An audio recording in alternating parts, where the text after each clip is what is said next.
اوس کې یو کس دا وایي چې دغه د مایکروسافت اکاونټ د دغه ځینه بیرته لرې کا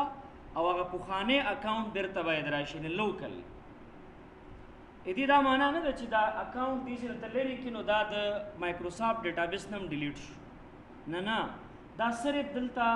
لاګ آوټ شو دې ځینه صرف ته ووتې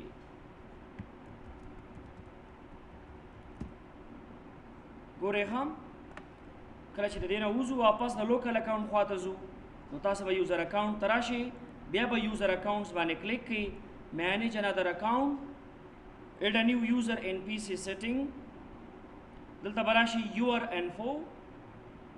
دلته براشي sign in with a local account په دې به کلیک کړئ دې پاسورډ څه شی دی